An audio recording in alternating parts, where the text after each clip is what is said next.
बुद्धिमान किसान और राजा। बहुत समय पहले की बात है। एक राज्य में एक गरीब लेकिन बुद्धिमान किसान रहता था।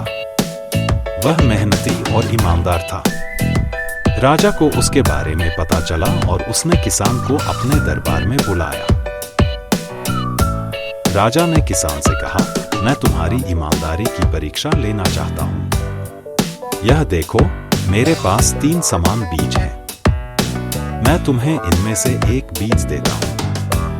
इसे अपने खेत में बोओ और 6 महीने बाद जब मैं आऊं तो मुझे सबसे सुंदर फसल चाहिए।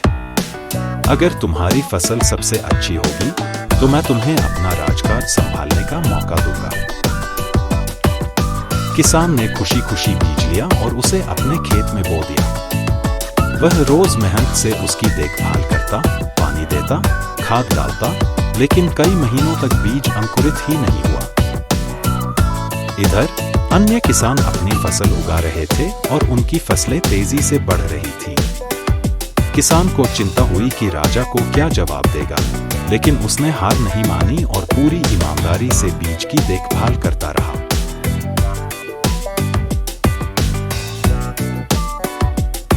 महीने बाद राजा ने सभी किसानों को बुलाया और उनकी फसल देखी।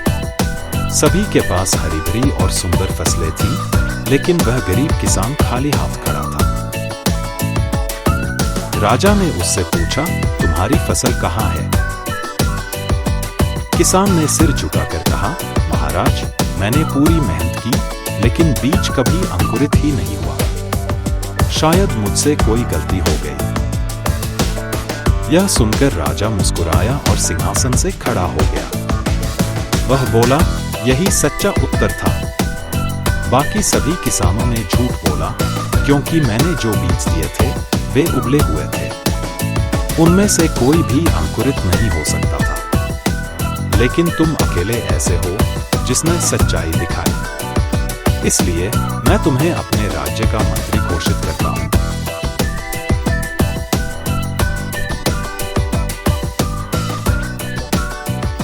सत्य और ईमानदारी की हमेशा जीत होती है, भले ही शुरुआत में हमें कठिनाइयों का सामना करना पड़े।